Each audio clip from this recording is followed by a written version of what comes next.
अयाज सादिक का मरियम नवाज, बिलावल भुट्टो, जरदारी और मौलाना फजल रहमान के एजाज में पुरतकल्लुफ जोहराना। हुकूमत को मोहलत ना दी जाए, इजलास में मुतफ़िक़ा फैसला। 10 जनवरी से लॉन्ग मार्च पर गौर, मुज़ाकरात के दरवाजे बंद न करने की तजवीज़। जोहराने में कारकुन खाने पर टूट पड़े।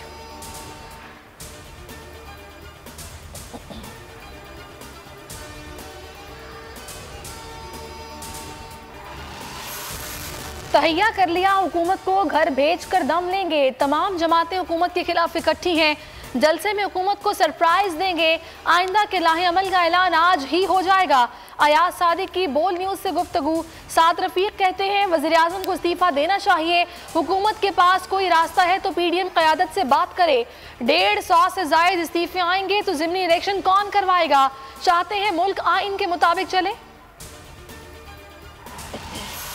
ये इक़्तिदार की नहीं, वोट की इज्जत की तहरीक है। मरियम औरंगज़ेब की मीडिया से गुफ्तगू, कहा कि मुल्क का बेड़ा गर्क कर दिया गया, अब नहीं तो कभी नहीं वाला मामला है। राजा परवेज़ अशरफ कहते हैं रैलियों और एहतजाज के बाद आखिरी मार्का लॉन्ग मार्च होगा। कमर जमान कायरा का कहना है कि जो कहते थे बात नहीं होगी, आज मुज़ाकरात की बात कर रहे हैं। इनकी हवाइयाँ उड़ी हुई हैं।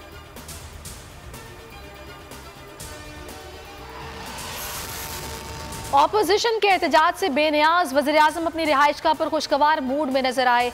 इतवार की छुट्टी को खूब इंजॉय किया। ट्विटर पर वज़ीर आज़म की पालतू कुत्तों को खाना खिलाने की तस्वीर।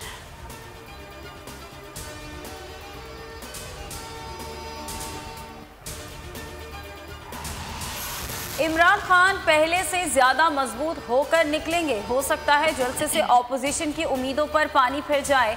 वजीर दाखिला शेख रशीद कहते हैं कि जलसा नाकाम हुआ तो ये लोग नई तारीखें देंगे। हम नहीं चाहते ये लोग इस्तीफों तक जाएं। बातचीत के लिए तैयार हैं, मगर करप्शन केसेस पर बात नहीं हो सकती।